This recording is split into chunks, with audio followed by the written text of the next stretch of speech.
안녕하세요, 서대리입니다. 요즘 개인 투자자들의 매수 상위 종목들을 보면 세배 레버리지 ETF들이 대거 등장합니다.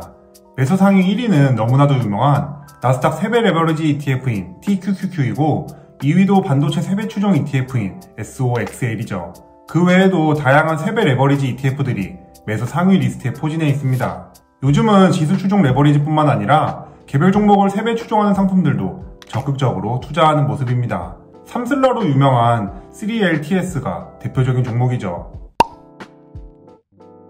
불과 1년 전만 해도 레버리지 ETF는 도박이다, 위험하다는 인식이 참 많았지만 요즘은 정말 대중화되었다는 느낌입니다. 매년 나오는 거품 논란 속에서도 미국 시장은 끝없이 상승하고 있고 과거로부터 증명된 유일한 우상향 시장이라는 인식도 확고하다 보니 진짜 미국 시장의 우상향을 믿고 장기 투자할 계획이라면 오히려 더 레버리지 ETF에 투자해야 하는 거 아닌가 하는 분위기입니다. 실제로 단기간에 엄청난 수익률을 자랑하기 때문에 지금이라도 레버리지 ETF에 투자해야 할지 고민하시는 분들이 제 주변에 정말 많이 늘어났고, 서대리TV 채널에도 왜 레버리지 ETF에 투자하지 않는지 묻는 분들도 많습니다. 그래서 이번 영상에서는 서대리가 레버리지 ETF에 투자하지 않는 이유와 레버리지 ETF 투자를 고민하는 분들을 위해 제가 생각하는 레버리지 ETF 투자 기준에 대해서 이야기해보고자 합니다. 우선 서대리가 레버리지 ETF에 투자하지 않는 이유는 크게 두 가지입니다. 누구나 다 아는 변동성과 리스크 때문이죠. 서대리의 MDD 차트를 통해 2010년 2월 11일 상장한 TQQQ를 살펴보면 MDD가 무려 70%입니다. 그리고 고점 대비 20% 이상 하락은 생일처럼 매년 있다고 보면 되고, 고점 대비 40% 이상 하락도 생각보다 자주 있습니다. 참고로 관심 있는 종목의 MDD를 쉽게 조회할 수 있는 MDD 차트가 궁금하신 분들이라면 이 영상을 참고해주세요. 다시 본론으로 돌아와서 보수적인 선비 투자자 서대리는 TQQQ의 변동성 앞에서 제정신을 유지하기 힘들 것이라는 사실을 잘 알고 있습니다. 과거의 차트만 보면 변동성이 크긴 하지만 역시 존버는 승리하는군 이라는 생각을 할 수 있지만 실제로 70%가 폭락하면 버틸 수 있는 사람이 얼마나 있을까 의문입니다. 당장 작년과 올해 조정 때만 해도 수많은 사람들이 못 버티고 나갔던 것처럼 말이죠. 그리고 시장 지수가 7% 이상 하락하면 서킷 브레이커가 발동되고 20% 이상 빠지면 조기 폐장하는 제도가 있다 보니 이론상 하루 만에 나스닥 지수가 33% 이상 빠질 수 없지만 말 그대로 이론이라고 생각합니다.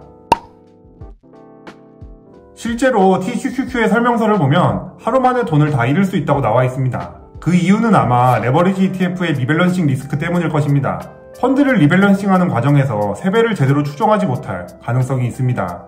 확률은 극히 낮지만 나스닥이 딱 20% 하락했을 때 모종의 문제로 인해 TQQQ가 3배가 아닌 5배를 추종하게 된다면 청산될 수 있다는 의미입니다. 물론 극단적인 예시이긴 하지만 과거의 금융위기들이 생각지도 못했던 이유들로 터졌던 것처럼 앞으로도 어떤 요인으로 인해 주식시장이 하락할지 알 수 없습니다. 그러다 보니 아무리 오랫동안 수익을 잘 쌓아왔더라도 한순간에 전부일 가능성이 조금이라도 있는 레버리지 ETF는 제 투자 성향과 맞지 않아 거리를 두고 있습니다. 결국 세상사 진리인 하이 리스크, 하이 리턴인 것이죠. TQQQ와 같은 레버리지 ETF에 투자하지 않는 두 번째 이유는 서대리의 목표 수익률이 TQQQ를 필요로 하지 않기 때문입니다. 서대리의 중간 목표는 40살에 파이어족이 되는 것입니다. 즉, 직장생활에 월급 없이도 자급자족할 수 있는 금융자산을 형성하는 것이죠. 매달 200만원의 생활비가 필요하고 물가를 감안한 5년 뒤 모아야 하는 금융자산은 4%의 법칙에 따라 총 6억 5,400만원입니다. 이 목표는 매달 250만원 투자하고 연평균 수익률 16%를 달성하거나 매달 300만원씩 투자하고 연평균 수익률 14%를 달성하면 가능한 숫자입니다. TQQQ의 연평균 수익률이 53% 정도인 것을 감안하면 서대리의 연평균 목표 수익률은 매우 소박하죠. 물론 매년 꾸준히 14% 이상 수익 내는 것도 절대 쉬운 일은 아니지만 지금까지의 투자 방법만으로도 충분히 가능했던 만큼 앞으로도 마음 편한 투자와 잃지 않는 투자를 지향할 계획입니다. 제가 원하는 삶은 자산이 몇십억, 몇백억씩 있을 필요가 없기 때문에 TQQQ를 투자하여 굳이 정신적 고통과 리스크를 감수할 이유가 없다고 생각했습니다. 지금까지 서대리가 레버리지 ETF를 투자하지 않는 두 가지 이유를 이야기해봤습니다. 물론 이건 전부 서대리의 개인적인 기준일 뿐 절대 정답은 아닙니다. 하지만 레버리지 ETF 투자를 고민 중이신 분들이라면 본인의 목표 금액과 기간을 생각해 보시길 바랍니다. 그러면 내가 매년 얼마를 투자해야 하고 어느 정도 수익률이 필요한지 계산해 볼 수 있기 때문에 레버리지 ETF의 힘을 빌리는 것이 좋을지 판단하는 기준이 되기 때문이죠. 목표가 없다면 단순히 돈을 많이 벌어야겠다는 생각에 사로잡혀 조급해질 수밖에 없습니다. 그럼 자연스럽게 기대 수익률이 높은 세배 레버리지 ETF나 급등, 테마주에 묻지마식으로 투자할 확률이 높아지겠죠. 하지만 이는 매우 위험한 투자가 될 수 있습니다. 단기간에 높은 수익만을 생각해 본인의 피 같은 돈을 엄청난 변동성 파도에 밀어넣는 것이니까요. 그리고 그 변동성을 버티는 것이 여간 힘든 게 아니라는 사실을 작년 3월을 경험한 분들이라면 잘 알고 계실 것입니다. 욕심은 조바심을 낳고 조바심은 실수와 실패로 이어지는 만큼 명확한 목표를 세팅해 놓으면 이런 악순환을 끊을 수 있습니다. 참고로 목표 금액과 기간에 따른 연 투자금과 기대 수익률을 이 영상을 통해 쉽게 계산할 수 있습니다.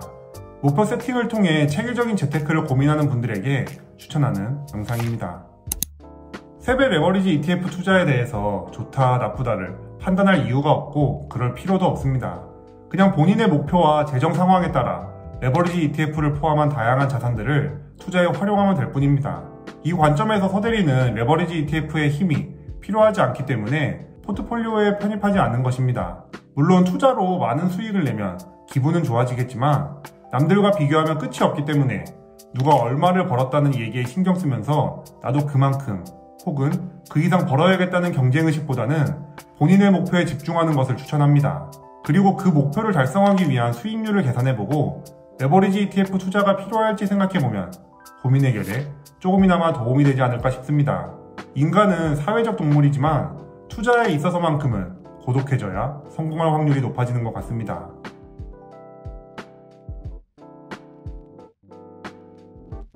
구독자님들은 TQQQ와 같은 레버리지 ETF 투자에 대해서 어떻게 생각하시나요? 다양한 댓글을 댓글로 남겨주세요.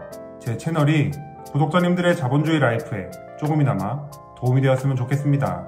지금까지 서대리였습니다.